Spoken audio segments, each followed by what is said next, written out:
오늘 또 예배를 통해서 우리에게 주는 귀한 하나님의 말씀으로 우리가 세상의 가치를 이겨내는 그리고 세속화된 가치를 이겨내는 우리 그런 성도님들이 되셨으면 좋겠습니다.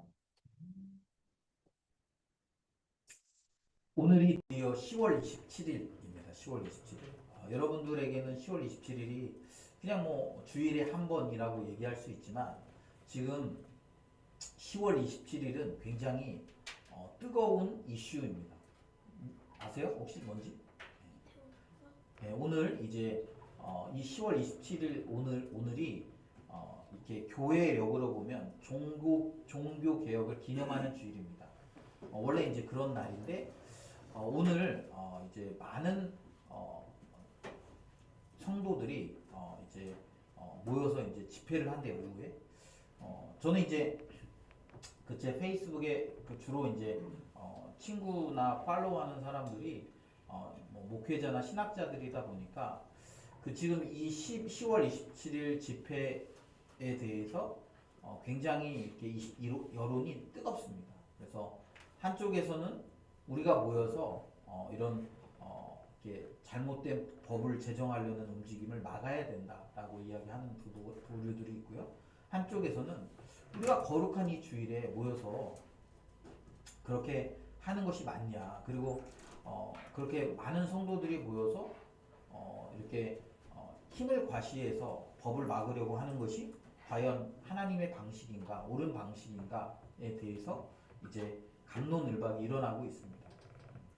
그리고 이제 그것을 중재하기 위해서 어떤 사람들은 그것을 위해서 모이는 사람도 하나님의 이름으로 모이기 때문에 잘 모여야 될 뿐만 아니라 또 그렇게 하지 않는 사람들도 어쨌든 지금 우리가 경험하는 이 사회 자체가 악하고, 그리고 또 이렇게 가정에 대해서 또 이렇게 뭐 그런 여러 가지 하나님이 창조하신 창조 질서에 대해서 반하는 그런 구조이기 때문에 그런 부분들에 대해서 이제 다르게 그런 것들을 어떻게 우리가 해야 될지에 대해서 고민해 봐야 된다라는 생각을 피력하는 것들을 좀 봅니다. 저는 이제 그런 생각이 들었어요. 반대도 필요하다고 생각합니다. 뭐 때로는 우리가 우리의 신앙을 방해하거나 우리의 신앙을 저해하는 것들에 대해서 반대하는 것이 필요하죠. 그런데 저는 그거보다 더 앞서는 것이 있다고 생각해요. 그것은 무엇이냐면 우리가 먼저 그것이 어떤 의미를 가지고 있는지를 바르게 잘 아는 것이 굉장히 중요하다라는 생각이 듭니다. 여러분, 예를 들면 제가 양손에 두 가지를 갖고 있습니다. 하나는 도금된 막 커다란 금팔찌를 갖고 있어요. 도금된 커다란 금팔찌. 그런데 이쪽에는 이게 굉장히 작은, 그리고 빛도 바랜 이게 아주 얇은 금팔찌를, 24K 금팔찌를 갖고 있어요. 여러분들에게 제가 물어볼게요. 여러분, 도금된 어마어마하게 큰 금팔찌를 원하세요? 화려한 빛깔에 막 이렇게 그걸 누구든지 차고 있으면 누구든지 막 이렇게 야, 저게 저렇게 큰 금이야? 이렇게 얘기할 만한 그런 금팔찌를 원하십니까? 아니면 여기 빛이 바랜 24K 작은 금팔찌를 원하십니까? 여러분, 어떤 걸 원하세요? 어떤 거? 빛 바랜 거? 큰 도금? 네. 뭘 원하세요? 뭘? 네. 여러분, 이 도금된 금팔찌 막 화려해. 막 이거 차고 있으면 야, 너무 화려해. 여러분, 이게 얼마 정도 할까요? 뭐 비싸봤자 뭐 5만 원, 10만 원 하겠죠. 이쪽에 있는 건 빛이 바랬어. 그래서 막 누리끼리 해. 때도 탔어. 그런데 이게 24K 한돈이야. 그러면 여러분, 이건 얼마쯤 할까요? 뭐 요즘 뭐 비싸다고 그러니까 한 3, 40 하지 않을까요? 그럼 여러분, 어떤 걸 선택하시겠습니까? 누가 이 둘 중에 하나를 가져가라고 그러면? 여러분, 어떤 걸 가져가요? 당연히 이걸 가져가겠죠? 예를 들면 주면서 야, 이거 가져가 하면 뭐라고 하시겠어요? 너나 가져. 네. 그러니까 제가 얘기하고 싶은 게 그거예요. 세상은 지금 뭐 세상적인 가치, 뭐 차별금지법 이런 것들은 제가 생각할 때는 굉장히 화려한 빛을 내고 그 인류애를 말하는 것 같고 뭐 그런 것과 같은 굉장히 뭐 이렇게 좀 그걸 주장하면 굉장히 신지식인인 것처럼 그런 인식하는 그런 세상을 우리가 살아갑니다. 그리고 기존의 가정 체계나 기존의 그런 뭐 성이나 그런 사랑의 개념은 마치 빛바랜 금처럼 느껴져요. 그래서 그게 지금도 여전히 유효한가? 지금도 여전히 그것이 가치 있는가라고 질문하는 사람들이 있어요. 야, 그것은 굉장히 고리타분한 옛날 사람들이 하는 얘기야 라고 이야기하는 사람들이 있어요. 그런데 여러분 어떤 게 더 가치 있다고요? 이거는 그래봤자 가짜야. 도금된 거야. 되게 굉장히 화려한 것처럼 보이고 진짜인 것처럼 보이지만 실제로 그것은 이미테이션이라는 거죠. 뭐가 진짜예요? 빛바래고 그래서 색깔이 누리끼리해지고 때도 탔지만 그러나 이것을 제대로 깨끗하게 청소만 하면 어떻게 됩니까? 더 가치가 있는 금은 여기 있다라는 거예요. 여러분 저는 그런 생각이 들어요. 가정에 대해서 설교를 하면서 결혼에 대해서 설교를 하면서 저는 우리가 살아가는 이 시대에 많은 가정들이 깨어지고 많은 가정들이 잘못된 방향으로 갔어요. 뭐 이것에 대해서 저는 기독교인들의 책임이 크다고 생각합니다. 그리스도인들이 가정의 아름다움이 무엇인지를 좀 잘 보여줄 수 있었어야 되는데 그러지 못했어요. 그러다 보니까 정말 결혼이 뭐가 아름다운 건지 결혼을 통해서 하나님이 우리에게 주시려고 하는 유익이 무엇인지를 잘 몰라요. 잘 못 가르쳐줬어요. 그러다 보니까 결혼은 고리타분하고 그거보다 더 이렇게 아름답고 그거보다 더 가치 있어 보이는 것들이 있다라고 세상이 이야기해요. 그리고 그것이 이게 한 남성과 한 여성이 결혼하는 것이 아니라 동성이어도 가정을 이루고 뭐 서로 사랑하고 그러면서 이렇게 하면 그것도 가정이다 뭐 이런 식으로 이야기합니다. 저는 왜 이런 결과가 나왔다고 생각하냐면 진짜 제대로 된 하나님이 창조하신 가정의 아름다움을 우리 그리스도인들이 잘 보여주지 못했다라고 생각해요. 그래서 결국에는 이런 결과들 때문에 마치 이 도금된 금이 진짜 금인 것처럼 보여지기 시작하는 거예요. 그래서 예전에는 그것이 당연히 옳지 않다라고 여겼어요. 예전에는 그것이 당연히 이렇게 입 밖으로 내는 것조차 주저하는 세상이었습니다. 그러나 지금은 그것을 입 밖으로 내도 되고 그것을 주장해도 너무 자연스럽고 오히려 그걸 인정하는 사람들이 열린 사람인 것처럼 생각하는 그런 시대에 우리가 살아가고 있는 것이죠. 왜 그래요? 잘못됐기 때문이에요. 지금 우리는 제대로 된 결혼의 의미를 잘 모를 뿐만 아니라 그것을 실현해내고 보여주는 사람들을 우리가 많이 보거나 경험하지 못하기 때문에 그런 결과들을 우리가 이렇게 보고 듣고 그런 결과들 속에 살아가는 거예요. 오늘 아침에 저희 가족 중에 한 분도 저 멀리 밑바닥에서부터 굳이 그 밑바닥에서부터 여기까지 뭐하러 오는지 전 잘 모르겠는데 그 광화문에 지금 모이려고 아침에 출발해서 그 교회 중고등부 애들 데리고 지금 오고 있대요. 마음 같아서는 한 소리 하고 싶지만 제가 그럴 수 없어서 그냥 참았어요.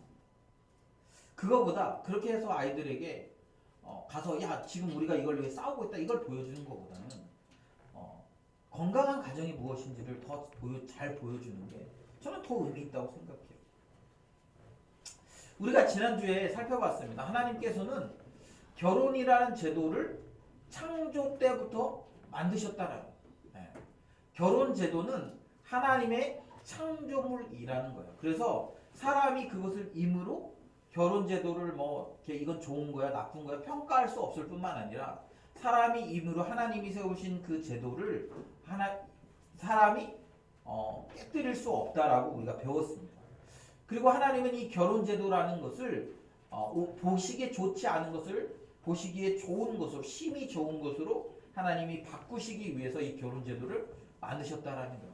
그러나 인간의 타락이 인간이 죄를 범함으로 인해서 이 결혼은 하나님이 의도한 대로 되어지지 않았어요. 그래서 어떻게 됩니까? 죄 범한 인간들이 서로 그 자기가 죄 지은 것에 탓을 하는 거예요. 그래서 여러분 이 결혼 관계를 보면 결혼이 깨어지는 과정들을 보면 결혼 과정이 깨어지는데 나 때문에 결혼이 깨졌습니다라고 얘기하는 사람 우리는 볼 수 없습니다. 대부분 어때요? 결혼이 깨어지는 과정을 보면 대부분 다 뭐라고 얘기하냐면 상대방 때문에 결혼이 깨졌다고 얘기해요. 나는 잘했는데 우리 아까 다 그런 얘기했죠. 뭐 용진이 형제가 그랬는데 나는 내 말이 맞고 네가 틀리지만 그래도 괜찮아. 대부분 사실은 그게 이제 그 굉장히 이렇게 쿨한 척하는 그런 요즘 사람들의 모습을 이렇게 대변해서 뭐라고 하죠? 요즘에 그 밈이라고 그러나? 그런 걸로 이제 보여주는 거 아닙니까? 대부분 여러분 보면 이혼할 때 보면 이렇게 둘 다 서로 자기가 잘했대. 그러니까 제가 그래서 그런 생각이 들어요. 서로 자기가 잘했다고 얘기하니까 결국 이혼하는 거죠. 왜 그래요? 그게 죄의 속성이에요. 죄의 속성은 무엇입니까? 굉장히 이기적이고 개인적인 사람이 되어지는 거예요. 그래서 어떻게 합니까? 자기의 잘못을 보지 못하고 다른 사람들의 잘못만 보는 거예요. 그러다 보니까 결국에는 하나님이 창조하신 그 이 결혼 제도, 최초의 결혼 제도는 아담과 하와의 죄로 말미암아 실패하게 되었습니다. 그리고 오늘 본문은 그런 그 죄에 대한 책임을 지게 하시는 하나님의 모습이 보여지는 거예요. 그러니까 여러분 오늘 우리는 이 본문을 통해서 좀 가장 먼저 기본적으로 알아야 될 것은 하나님은 죄에 대해서 그냥 간과하시는 분이 아니에요. 하나님은 그 죄에 대해서 반드시 책임지게 하십니다. 비록 지금 당장 눈에 보이는 책임을 짓지 않는다 할지라도 결국에는 하나님은 죄 지은 자에 대해서 책임지게 하시는 거예요. 왜 그래요? 하나님이 사랑하기 때문에 그런 거예요. 하나님이 사랑하기 때문에. 예를 들면 여러분 제가 예를 들면 우리 아이들이 옳지 않은 행동을 해요. 옳지 않은 행동을 해. 뭐 예를 들면 예배 시간인데 막 딴짓하고 자기 하고 싶은 걸 해. 그러면 여러분 그거를 내가 못 본 채 하면 제가 좋은 부모입니까? 그냥 네 하고 싶은 대로 해라 하고 그냥 내가 가만히 내버려둬. 예배 때 예배를 드리든지 말든지 아니면은 막 그 예배 때 뭐 집중을 하든지 말든지 그냥 지 하고 싶은 대로 하고 있는데 제가 그걸 가만히 내버려두면 어떤 부모예요? 좋은 부모가 아니죠. 그래서 어떻게 합니까? 불러놓고 얘기하는 거예요. 너 이따 집에 가서 보자. 이렇게 얘기해. 너 이때 집에 가서 매 맞을 거야. 그리고 집에 가면 그거에 대한 책임을 지게 만드는 거야. 왜 그렇습니까? 부모니까 내 자식이 하나님 앞에 옳게 예배를 드리는 게 맞다라고 믿으니까 어떻게 하는가요? 그것을 가르치기 위해서 그것을 잘 못하는 것에 대해서 징계하거나 책임지게 하는 거예요. 왜요? 그게 부모의 사랑인 거죠. 하나님은 죄 지은 아담과 하와에게 자신들이 지은 죄에 대해서 책임지게 하십니다. 심지어는 뱀에게도 그것에 대해서 책임지게 하시는 거예요. 오늘 본문에 보면 하나님께서 이제 하와에게 여자에게 그것에 대해서 책임지도록 하십니다. 그런 본문이 16절에 나와 있어요. 16절. 우리 16절 같이 한번 읽어볼까요? 같이 읽습니다. 시작. 또 여자에게 이르시되 내가 내게 임신하는 고통을 크게 더하리니 내가 수고하고 자식을 낳을 것이며 너는 남편을 원하고 남편은 너를 다스릴 것이니라 하시고. 우리는 이 본문을 이해할 때도 굉장히 이렇게 오해가 되게 많습니다. 여러분들이 그 오해를 제거하고 오늘 설교를 들으셔야 좀 오늘 설교가 가지고 있는 제대로 된 의미를 좀 여러분들이 이해할 수 있을 거예요.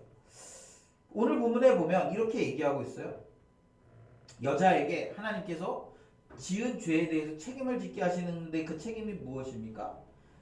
내가 임신하는 고통을 크게 더하게 하겠다라는. 여러분 원래 죄 짓기 전에 아담과 하와, 에덴 동산 안에 있는 아담과 하와에게 임신은 어떤 거였을까요? 하나님이 주신 아름다운 사명이었어요. 생육하고 번성하고 땅에 충만. 그러니까 죄를 지었기 때문에 이들이 임신하는 것이 아니라 원래 임신하는 것은 하나님이 아담과 하와에게 주신 생육하고 번성하는 일이었다라는 거예요. 그들이 이 땅에서 살아가면서 당연히 해야 되는 하나님이 그들에게 맡기신 사명이었다라는 거예요. 그런데 그 사명이 어떻게 됩니까? 그 사명이 이제는 굉장히 고통스럽고 힘든 일이 되는 거예요. 어떻게 보면 그들에게 생명을 낳는 일은 복이었을지 모릅니다. 그러나 이제는 고통이 되었어요. 그 복이. 고통스럽게 그것을 해나가는 거예요. 자녀를 낳을 때, 그러니까 임신할 때 이 말은 단순하게 우리가 애를 갖는 과정을 얘기하는 것뿐만 아니라 제가 생각할 때는 요즘 우리의 의미로 번역한다면 아이를 갖고 아이를 낳고 아이를 기르는 모든 과정을 이야기하는 것처럼 그렇게 보입니다. 거기에 굉장히 큰 수고가 필요하다라는 거예요. 수고하지 않으면 자식을 낳기가 어렵습니다. 원래는 하나님이 사명이고 복으로 주셨던 그 일이 이제는 하나님이 죄에 대한 책임을 지는 행동으로 바뀌었다라는 거예요. 또 아담에게 주신 것은 무엇입니까? 아담에게는 원래 그 땅을 다스리는 일을 맡기셨잖아요. 하나님이 다스리고 땅을 다스리고 그렇게 하는 게 아담의 일이었어요. 그런데 17절에 보면 아담에게도 하나님이 벌을 주십니다. 우리 17절 같이 한번 볼까요? 같이 읽습니다. 시작. 이시되 내가 내 아내의 말을 듣고 내가 내게 먹지 말라 한 나무의 열매를 먹었은즉 땅은 너로 말미암아 저주를 받고 너는 내 평생에 수고하여야 그 소산을 먹으리라. 그러니까 여러분 원래 먹고 사는 것도 당연히 에덴 동산 안에서 했던 일이에요. 아담과 하와가 죄 짓기 전에 먹고 사는 일도 당연히 있었습니다. 그러나 아담과 하와가 죄를 지음으로 말미암아 어떻게 되었다라는 거예요? 땅도 저주를 받게 되었다.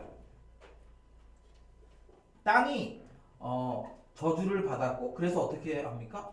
그 전에는 그냥 수고하지 않아도 하나님의 말씀으로 이제 온갖 그 채소와 과일들이 맺어졌다면 이제는 수고하지 않으면 그 소산을 먹을 수 없습니다.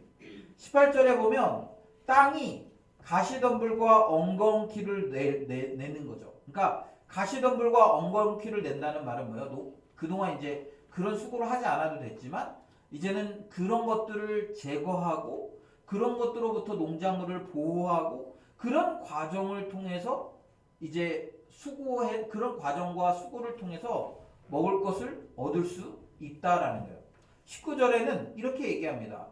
얼굴에 땀을 흘려야 먹을 것을 먹는다라는 거예요. 그러니까 수고하지 않으면 이제는 먹을 수 없어요. 그렇게 이제 원래는 하나님이 그런 수고와 노력 없이도 하나님이 풍성하게 주셨다면 이제는 내가 노력하고 수고한 것보다 그렇게 수고했지만 그거보다 항상 부족하게 얻게 되는 거예요. 왜요? 그렇게 돼 있는 거죠. 그래서 여러분 우리가 직장 생활하는 사람들 보면 급여일마다 막 급여가 들어오잖아요. 그런데 여러분 여러분들이 느낄 때 이 회사에서는 내가 수고하는 것보다 월급을 더 많이 줘 이런 생각 하시나요? 항상 내가 일하는 것에 비해서 부족하다고 느끼지 않습니까? 왜 그래요? 이것이 하나님이 죄 지은 인간들에게 허락하신 삶의 방식이기 때문에 그렇습니다. 그래서 이제는 그들은 하나님께서 죄 지음으로 말미암아 이제 새로운 삶의 방식으로 살아가야 되는 거예요. 그동안은 그냥 에덴 동산 안에서 하나님이 허락하신 것들을 누리며 살았어요. 그것이 하나님이 죄 짓기 전에 하나님이 창조하신 사람들에게 허락하신 복이었습니다. 그러나 이제 그 복이 저주로 바뀌었어요. 저주로 바뀌어서 어떻게 됩니까? 그 복이 저주로 바뀌어서 이제는 그 복과 사명이었던 자녀를 낳고 그 자녀를 기르는 것이 이제는 고통스럽고 힘든 일이 되었어요. 그래서 이렇게 아직 그 출산하지 않은 사람들을 보면 그런 사람들을 보면 아기 낳는 게 되게 무섭다 그러고 그래서 그 고통이 되게 크다라는 이야기를 듣고 아기를 낳고 싶어 하지 않습니다. 또 아기를 이제 기르는 과정도 쉽지 않잖아요. 그러니까 어떻게 합니까? 막 요즘에는 뭐 돈이 많이 들어 아이를 한 명 키우려면 뭐 얼마가 들고 대학까지 키우려면 얼마가 들고 그런 얘기 때문에 자녀를 많이 낳으려고 하지 않아요. 원래는 하나님이 우리에게 그것을 복으로 주셨다면 이제는 그것이 하나의 저주의 행위가 되었습니다. 뿐만 아니라 하나님이 자연스럽게 에덴 동산 안에서 우리가 그것을 다스리면서 살도록 하셨는데 이제는 형제들이 다스리는 것뿐만 아니라 내가 열심히 그것을 해도 내가 수고한 것만큼의 것을 다 받지 못할 가능성이 많아졌어요. 그리고 이제 뱀에게도 하나님이 그것에 대해서 징계하시는데 이제 뱀은 기어다니고 흙을 먹게 되고 그리고 이제 그것뿐만 아니라 이제 영적인 의미로 뱀의 후손과 여자의 후손이 이것이 이제 서로 원수가 되는 거죠. 그리고 여자의 후손이 뱀의 머리를 상하게 하고 뱀의 후손은 여자의 후손의 발의 뒤꿈치를 상하게 한다. 이것이 이제 우리가 소위 말하는 원시복음을 이야기합니다. 뭘 얘기하냐면 뱀의 후손인 사단의 세력과 예수 그리스도의 그 영적인 싸움. 그래서 예수 그리스도께서 십자가에서 죽으실 것과 또 그러나 결국에는 승리하실 것에 대해서 이야기한다라고 그렇게 이야기하는 거죠. 그리고 나서 이제 21절에 보면 하나님께서 아담과 그의 아내를 위하여 가죽옷을 지어서 입히셨다라고 이야기하는 거죠. 이렇게 이제 오늘 본문을 통해 보면 이제 그 죄 범한 아담과 하와가 이제 에덴 동산에서 쫓겨나서 이제 그들이 살아가는 삶의 과정과 삶의 방식을 성경이 이야기하고 있다라는 것이죠. 우리가 여기까지만 이야기하면 목사님 이게 결혼 생활과 무슨 관련이 있어요? 제가 이제 그러면서 이렇게 오늘 이제 사실 하려고 하는 얘기가 남편의 역할과 아내의 역할에 대한 이야기를 좀 하려고 하거든요. 그러니까 남편에게 지금 요구되는 건 무엇이신 것 같아요? 여러분들이 보면서 남편에게 요구되는 게 무엇입니까? 바로 이렇게 수고해서 가족들을 책임지는 것을 지금 이야기하는 거예요. 그래서 여러분 하나님이 남자들에게 요구하시는 게 뭐냐면 책임감이에요. 책임감. 가족들을 책임지는 거예요. 물론 가족들을 책임지는 게 되게 어렵습니다. 아까 얘기한 대로 내가 열심히 수고해도 그것이 원하는 만큼의 결과물을 만들어내지 못할 가능성이 많아요. 항상 부족하게 얻을 수밖에 없습니다. 그러나 그럼에도 불구하고 하나님이 가족들을 책임지도록 하시는 거죠. 여러분 왜 그럼 하나님이 가족들을 책임지는 그런 벌을 주셨을까요? 이것은 제가 생각할 때는 아담이 죄 지은 다음에 한 행위하고 연관되어져 있는 것 같아요. 아담이 가장 먼저 한 말이 무엇입니까? 하나님이 이렇게 죄를 발견하고 아담에게 물었을 때 아담이 뭐라고 얘기했어요? 왜 죄를 범했다고 얘기합니까? 죄의 책임이 누구에게 있다고 얘기하는 거예요? 자기에게 있지 않고 하나님이 내게 주신 그 여자가 주어서 먹게 했다 이렇게. 여러분 이 말은 굉장히 책임감이 결여된 말입니다. 그죠? 어쩌면 남자에게는 이 책임감의 결여가 굉장히 큰 문제였다라는 생각이 들어요. 어쩌면 아내가 그것을 주었을 때 남편이 그것에 대해서 잘 판단하고 생각해서 그것을 먹으면 안 된다라고 얘기했어야 될지 모르겠는데 아담은 그런 과정을 하지 않았어요. 그래서 하나님께서 어쩌면 남자에게는 그 책임감을 연습하라고 주셨을지 모르겠다라는 생각이 듭니다. 여자에게 주신 것은 무엇일까요? 여자에게는 돌봄하도록 하신 거죠. 그리고 돌봄하는 것뿐만 아니라 나중에 보면 남자에게 속해서 그 남자에게 다스림을 받으며 살도록 이야기하고 있어요. 왜 그럴까요? 성경의 다른 본문에 보면 뭐라고 얘기하고 있냐면 여자가 먼저 죄를 지었다 이런 표현이 있습니다. 그러니까 그것이 여자에게 먼저 책임을 돌리는 것이 아니라 여성이 남편과 상의하지 않고 그러니까 이게 뭐 누가 이렇게 더 위에 있고 아래에 있고 이런 개념을 얘기하는 것이 아니라 여자가 상해하지 않고 그것을 먼저 따먹고 남편에게 준 거잖아요. 그런 개념을 지금 우리가 이야기할 수 있는 것이죠. 저는 그러니까 뭐 그것 때문에 뭐 누가 먼저 죄를 지었냐 이런 걸 이렇게 논하고 싶지 않아요.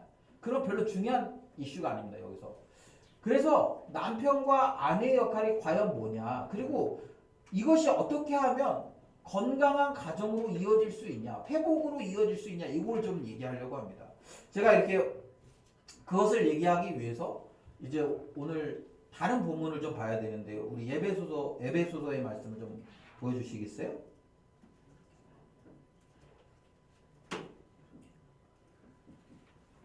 오늘 본문에 보면 에베소서 5장은 우리가 이렇게 결혼 관계에 대해서 굉장히 중요하게 이렇게 이야기하는 본문입니다.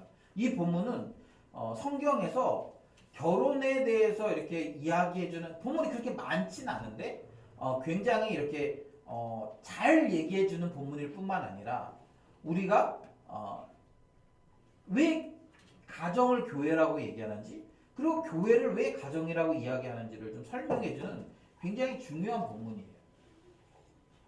우리 같이 한번 읽을까요? 이 본문을 우리 같이 한번 우리 읽어봅시다. 시작. 자기 남편에게 복종하기를 주께 하듯 하라. 이는 남편이 아내의 머리됨이 그리스도께서 교회의 머리됨과 같음이니 그가 바로 몸의 구주시니라. 그러므로 교회가 그리스도에게 하듯 아내들도 범사에 자기 남편에게 복종할지니라. 남편들아 아내 사랑하기를 그리스도께서 교회를 사랑하시고 그 교회를 위하여 자신을 주심같이 하라. 이는 곧 물로 씻어 말씀으로 깨끗하게 하사 거룩하고 하시고 자기 앞에 영광스러운 교회로 세우사 티나 주름 잡힌 것이나 이런 것들이 없이 거룩하고 흠이 없게 하려 하심이라. 이와 같이 남편들도 자기 아내 사랑하기를 자기 자신과 같이 할지니 자기 아내를 사랑하는 자는 자기를 사랑하는 것이니라. 아멘. 오늘 본문에 보면, 지금 우리가 읽은 에베소서 5장의 본문에 보면 지금 이게 가정에 대해서 얘기하는 건지 아니면 교회에 대해서 얘기하는 건지 약간 헷갈릴 수가 있어요. 지금 이 본문은 가정과 교회를 둘 다 얘기하는 거라고 우리는 이해해야 합니다. 그래서 우리 22절에 보면 뭐라고 얘기하고 있냐면 아내들에게 먼저 얘기하고 있는데 자기 남편에게 복종하기를 주께 하듯 하라 이거예요. 주께 하라. 그러니까 복종해라 이렇게 얘기하고 있다라는 거예요. 그러니까 이렇게 얘기하면 벌써 기분이 좀 반절 정도 삔또가 나가는 사람들이 있어요. 왜 요즘 여성 상위 시대고 요즘 페미니즘 아니면 적어도 남녀가 동등하다라고 얘기하는데 왜 이런 시대에 지금 복종하라고 얘기하느냐? 여러분, 이게 이런 생각을 하고 있잖아요. 이게 죄인된 우리의 속성이에요. 죄인이기 때문에 우리가 이것을 받아들이지 않는 거예요. 그러면서 이제 쭉 설명하는데 왜 그렇습니까? 하나님께서 남편을 그 아내의 머리로 세웠다는, 이게 하나님이 세우신 질서라는 거예요. 그래서 그것을 이제 뭐라고 얘기하냐면 그리스도와 교회의 관계로 설명합니다. 여러분, 우리가 이걸 설명할 때는 되게 쉬워요. 왜요? 우리는 다 이해합니다. 여러분, 그리스도가 머리예요? 아니면 교회가 머리예요? 네, 우리 자매들 그리스도가 머리예요? 교회가 머리입니까? 네, 그리스도가 머리예요. 주님이 머리시기 때문에 교회가 존재하는 거예요. 그래서 여러분, 교회는 예수 그리스도를 우리의 머리로 삼은 우리는 남은 지체들이라고 설명합니다. 그래서 우리는 이걸 설명하면 너무 쉬워요. 그리스도 예수가 교회의 머리십니다. 그런데 그것과 동일하게 하나님께서 남편을 머리로 세우셨고 아내와 그 자녀들을 가정의 지체로 세우셨어요. 이것이 성경적인 원리입니다. 그래서 여러분, 우리가 교회가 누구를 따라갑니까? 예수 그리스도를 쫓아가잖아요. 여러분, 교회가 예수 그리스도를 쫓아가지 않으면 그때부터는 교회의 정체성을 잃어버리는 거죠. 그렇지 않습니까? 만약에 우리 교회가 제가 어제도 이렇게 길을 다니니까 그 저희 동네에 전도하는 교회들이 엄청 많더라고. 길거리 나와가지고 막 이렇게 차도 나눠주고, 뭐 공짜로 여러분 차나 뻥튀기를 먹고 싶으면, 아니 팝콘을 먹고 싶으면 저희 동네 오세요. 토요일날. 토요일날 낮에 거기 지나가잖아요. 그러면 뭐 식혜, 뭐 그 뭐죠? 수정과 뭐 아니면 뭐 커피, 콜라 길거리에서 몇 군 이렇게 몇 군데 이렇게 지나가면 엄청 많이 나눠줘요. 그런데 그 중에 또 뭐가 있냐면 그 사이를 비집고 이단들이 또 나와서 전도하고 있더라고요. 어제 보니까. 어제는 하나님의 교회께서 오셔가지고 막 이렇게 나눠주더라고요. 네, 하나님. 여러분, 우리가 이단이 아닌 이상 예수 그리스도께서 말씀하신 대로 우리가 그 말씀을 쫓아가는 거예요. 그래서 여러분, 우리가 그 말씀인 성경을 중심으로 교회가 세워지는 거 아닙니까? 종교개혁이 왜 일어났어요? 하나님의 말씀에서 벗어난 로마 카톨릭에 저항하면서부터 종교개혁이 일어난 거 아닙니까? 로마 카톨릭이 말씀이 아닌 교황을 따라가고 말씀이 아닌 돈을 따라가니까 그것에 대해 저항해서 로마 카톨릭에 대해서 저항해서 이제 개신교가 나온 거죠. 개신교가. 그런 것처럼 여러분, 우리가 예수 그리스도를 벗어난 교회는 교회가 아니에요. 그리고 우리는 그분의 말씀에 복종하게 되어져 있습니다. 그런데 성경이 뭐라고 얘기하고 있냐면 남편을 그 그리스도로 지금 설명하고 있는 거예요. 예수 그리스도를 설명하는 거야. 그리고 여자를 뭘로 설명합니까? 교회로 설명하는 거야.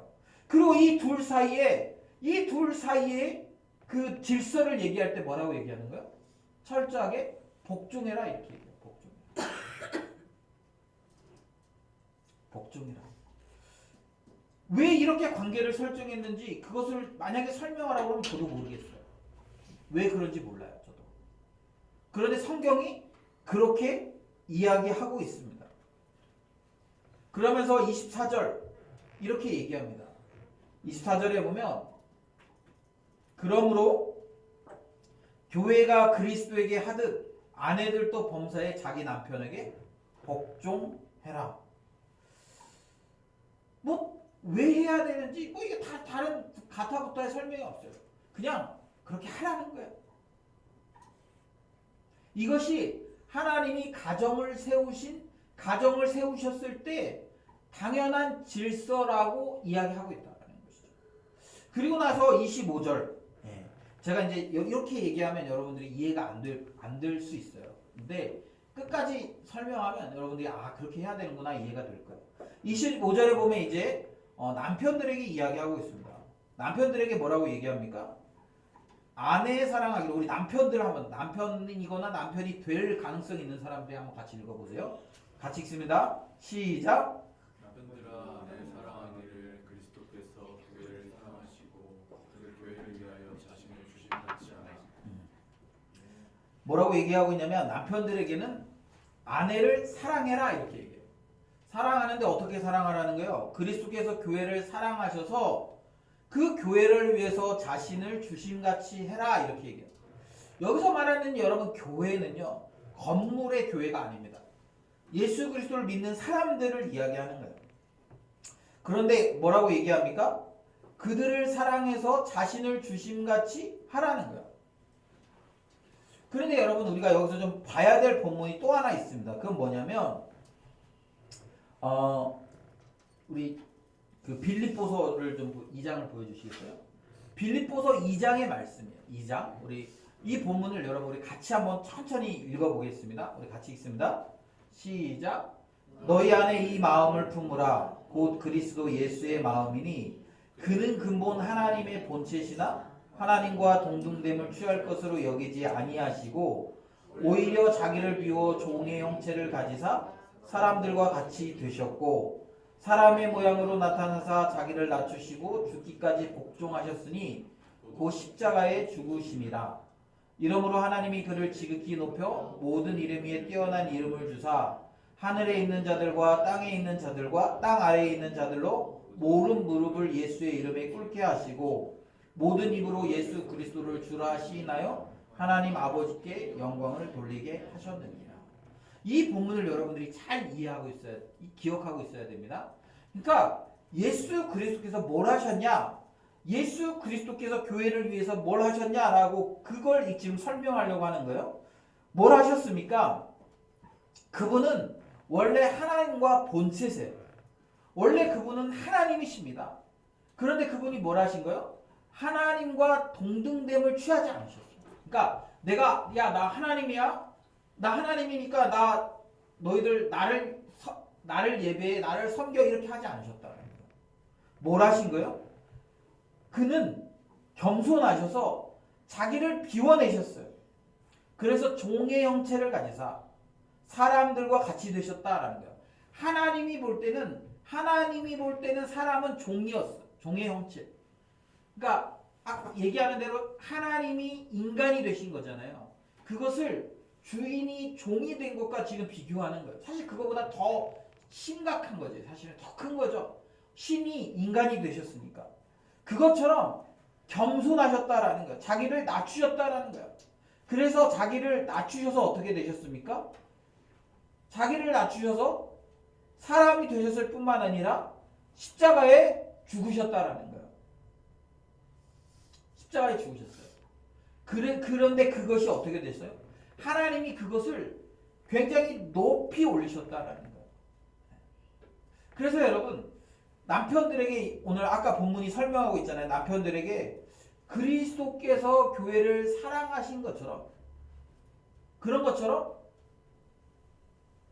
남편들도 아내를 사랑해야 된다는 거예요. 이것은 뭘 얘기하냐면, 지금 원래는 남편과 아내가 동등하잖아요. 동등해요. 그런데 아내를 사랑하기 위해서는 뭐가 돼야 되는 거예요? 종이 돼야 되는 거예요.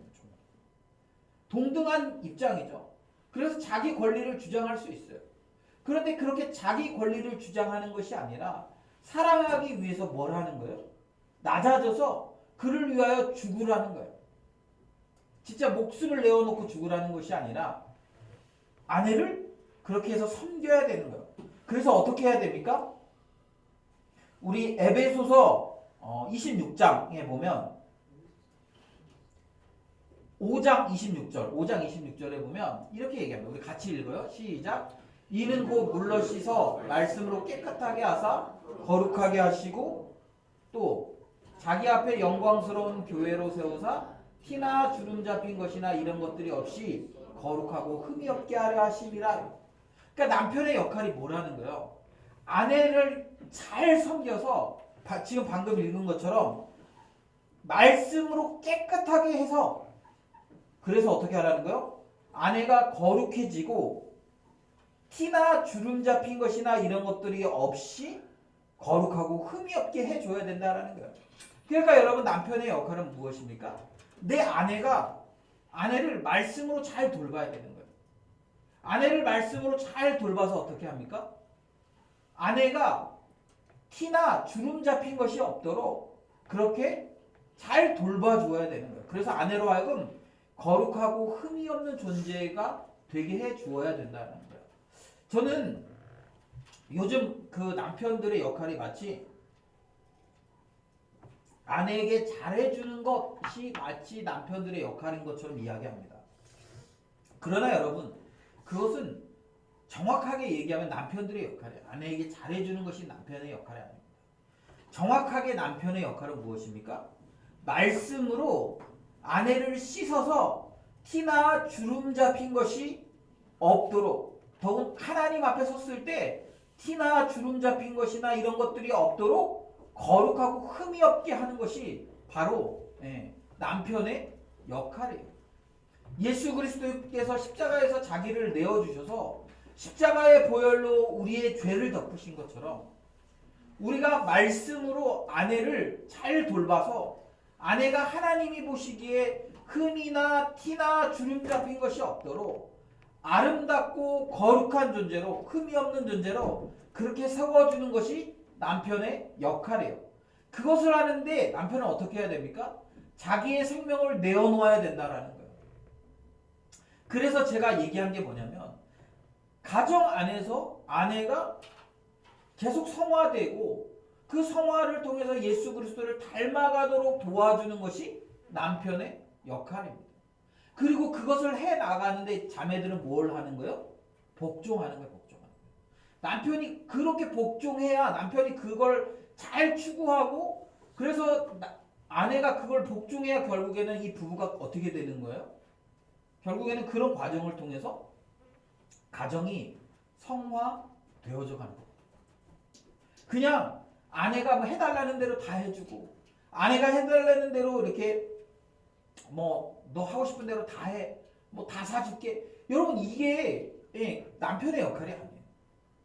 남편은요. 하나님의 말씀을 열심히 연구해서 그 하나님의 말씀에 우리 아내가 지금 잘 따라가고 있는지 하나님의 말씀대로 잘 살고 있는지 그리고 그렇지 않은 부분에 대해서는 또 남편이 잘 얘기해서 그렇게 하도록 잘 이렇게 권면하고 이렇게 해주는 거예요.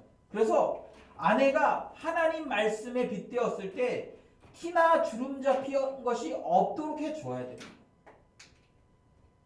이것이 남편의 역할이고 아내는 남편이 그렇게 리더십을 발휘할 때 복종하는 것이 아내의 역할이에요. 그리고 그렇게 할 때 가정이 하나님이 창조하신 아름다운 세계로 회복되어져 가는 거죠. 여러분 성경은 대부분 다 이 원리로 남편과 아내의 원리를 규정하고 있습니다. 그래서 여러분 무조건 막 잘해줘. 아내가 막 뭐 사고 싶다면 사주고 어디 가고 싶다면 가주고 여러분 이것이 남편과 아내의 역할이 아닙니다.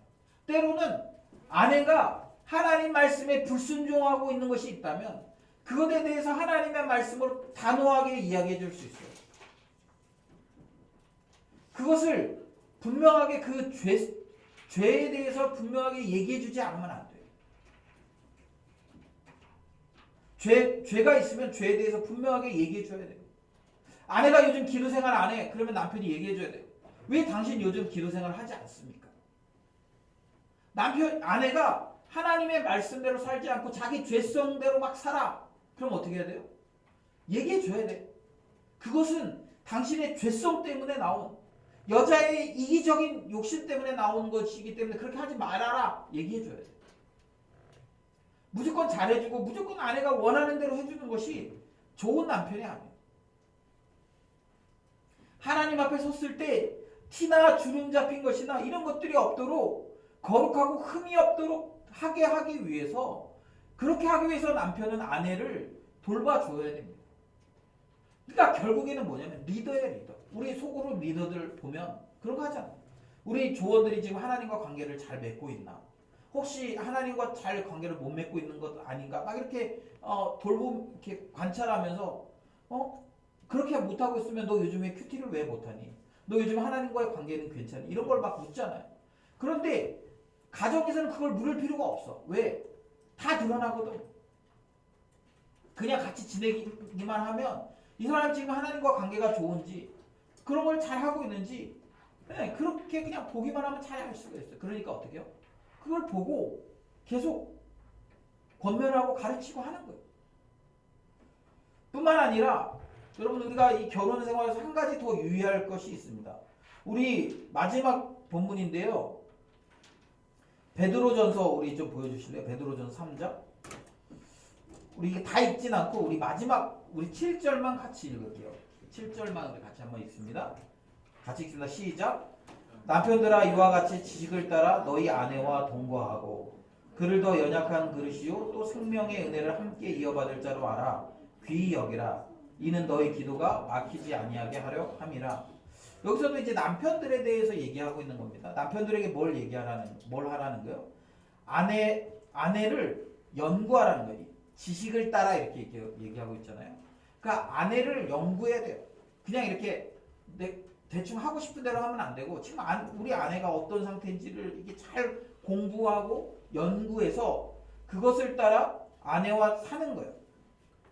그리고 아내를 생명의 은혜를 함께 이어받을 자로 알고 귀히 여기고 그렇게 해야 기도가 막히지 않는 거죠. 부부관계가 좋지 않으면 기도하기가 쉽지 않습니다. 그렇기 때문에 그런데 여러분 여기에 또 하나 우리 이 본문에 굉장히 중요한 게 있어요. 뭐가 있냐면 그를 더 연약한 그릇으로 알라라는 거예요. 그러니까 성경에서는 뭐라고 얘기하냐면 아내는 더 연약한 그릇이에요. 그러면 여러분 남편은 뭘까요? 남편도 연약한 그릇이에요. 그래서 어떻게 해야 됩니까?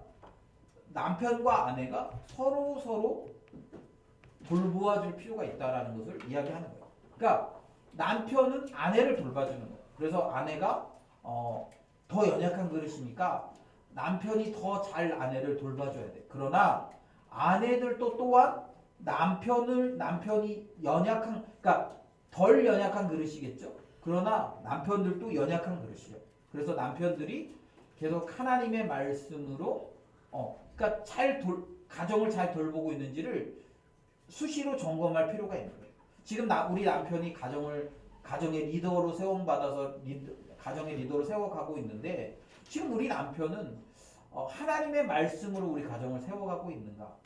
또 우리 남편은 그렇게 해서 지금 하나님이 세우신 그런 우리 가정을 하나님의 질서대로 지금 세워가고 있고 그래서 우리 가정이 점점 하나님의 세우신 창조된 그 상태로 세워가고 있는가를 서로 점검해 줄 필요가 있다라는 거예요.